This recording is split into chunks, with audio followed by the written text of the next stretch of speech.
नमस्कार. आजचा दैनिक गोमंतक तुम्ही वाचला असेलच. त्यातील काही महत्त्वाच्या बातम्या घेऊन मी तुमच्यासमोर आलो आहे.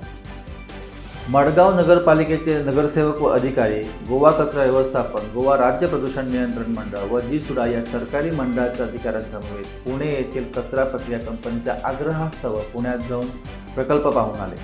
मात्र सोनसोडो येथील मिश्रित कचरा प्रक्रिया प्रकल्प हा पूर्ण अभ्यास करूनच उभारला जाईल अशी माहिती मुख्याधिकारी गौरी शंखवाळकर यांनी दिली. काही व्यापाऱ्यांनी भाडेपट्टी भरली नसून काहींनी बेकायदेशीर बांधकामे केली आहे. तसेच काही घरमालकांनी देखील घरपट्टी भरली नसून त्यांच्याकडून ती वसूल करून घेण्यासाठी विशेष पथक तयार करण्यात आले आहे. गेल्या आठवड्यात या पथकाने 14 लाखांचा महसूल वसूल केल्याची माहिती मुख्याधिकाऱ्यांनी यावेळी दिली.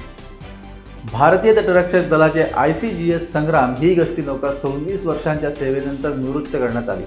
ICGS संग्राम तटरक्षक दलाचे सर्वात जुन्या प्रगत ऑफशोर पेट्रोल वेसल्सपैकी एक आहे. 29 मार्च 1997 रोजी गोवा येथील तत्कालीन नौदल प्रमुख ॲडमिरल विष्णू भागवत यांनी ICGS संग्राम कार्यान्वित केले होते. 101 मीटर लांब व 1888 टन वजनाची ही गस्ती नौका 3000 दिवसांहून अधिक काळ भारताच्या सर्व सागरी क्षेत्रांना कव्हर करत होती, असे त्यांच्या प्रसिद्धीपत्रकात म्हटले आहे.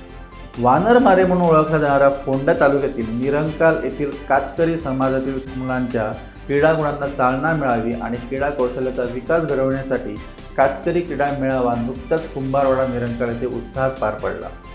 यासाठी कातकरी मुले शिक्षण घेत असलेल्या निरंकाळातील प्राथमिक शाळा आणि इंग्लिश हायस्कूलची महत्त्वाची साथ लाभली. खेळांसाठी प्राथमिक विद्यालयाने आपला परिसर आणि साहित्य दिले, तर गणनाथ हायस्कूलने क्रीडा साहित्य पुरवले. साखळीतील संवेदन केंद्रातर्फे या कातकरी क्रीडा मेळाव्याचे आयोजन केले होते. तर या होत्या आजच्या महत्त्वाच्या बातम्या. जर तुमच्याकडे अशा प्रकारच्या बातम्या असतील तर त्या आमच्यासोबत नक्की शेअर करा आणि नेहमीप्रमाणे तुमच्या आवडत्या गोमंतक टीव्हीच्या यूट्यूब चॅनलला नक्की सबस्क्राईब करा. तुम्ही पॉझिटिव्ह राहा आणि इतरांनाही पॉझिटिव्ह ठेवा. धन्यवाद.